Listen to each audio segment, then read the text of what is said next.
কিসের এত অহংকার আপনাদের? কেন আপনারা প্রধানত করে রাখতে চান? বলেন আমরা পেঁয়াজ না দিলে ওরা খেতে পারবে না, আমাদের আদা না গেলে আমাদের খেতে পারবে না। আমরা আপনাদের আদার দরকার নাই, পেঁয়াজের দরকার নাই। আমাদের বান্দরবনে, আমাদের পার্বত্য চট্টগ্রামে প্রচুর আদা হয়, আমাদের নীলফামারীতে প্রচুর আদা হয়। আমরা আদার চাষ বাড়িয়ে দেব, আমরা রসুনের চাষ বাড়িয়ে দেব।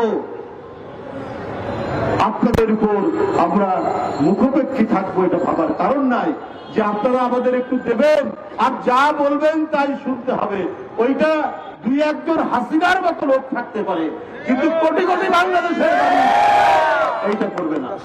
তবে আমি আমার দেশের মানুষকে বলবো, ওরা যে বাংলাদেশের মর্যাদাকে লুণ্ঠিত করার চেষ্টা করেছে, ওরা যে বাংলাদেশের পতাকা পুড়িয়েছে, আমাদের মর্যাদা হানি করার চেষ্টা করেছে, আমরা ভারতের পতাকাকে লাঞ্ছিত করব না। আমরা আরেকটি স্বাধীন দেশের মর্যাদাকে আমরা ছোট করব না। আমরা প্রত্যেক জাতির যে স্বাধীনতা, সার্বভৌমত্ব, সেইটিকে আমরা সম্মান করব। আমরা ওদের মতো এরকম ছোট মতই করব না। গতকাল সমস্ত রাজনৈতিক দল নিয়ে প্রধান উপদেষ্টা বসেছিলেন, বৈঠক করেছেন।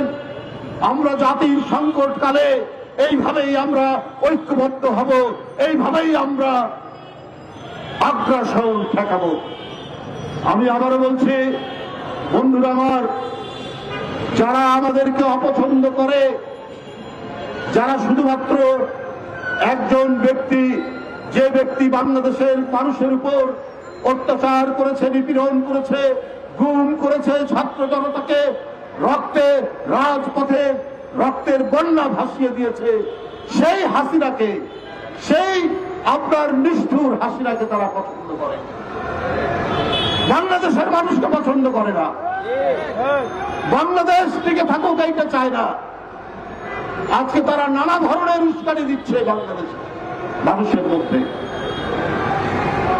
বাংলাদেশের ভিতরে, কিন্তু বাংলাদেশের মানুষ তাদের উস্কানিতে পা দেয়নি। ছোট্ট দুই একটা গোষ্ঠী থাকতে পারে, তারা চিহ্নিত হয়ে গেছে, তারা বাংলাদেশের মানুষের কাছে উন্মোচিত হয়ে গেছে। পার্শ্ববর্তী দেশ যে আমাদের এখানে উস্কানি দিতে পারে, এটা গোটা জাতি ধরে ফেলেছে। আমাদের ঐক্য ইস্পাত কঠিন ঐক্য, এই ঐক্য কেউ ভাঙতে পারবে না। তাই আমি আজকে বলবো, আমরা ওদের দেশের পতাকা নয়, তাদের দেশের স্বাধীনতা পতাকাকে আমরা সম্মান করব।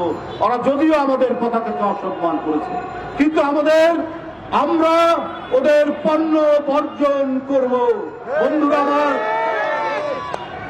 একটি পুরনো শাড়ি আমার বাসায় আমার স্ত্রীর ছিল, আমার স্ত্রী আমাকে দিয়েছে একটি শাড়ি, ইন্ডিয়ান শাড়ি আছে, আমি বলছি দিয়ে দাও, সে দিয়ে দিয়েছে।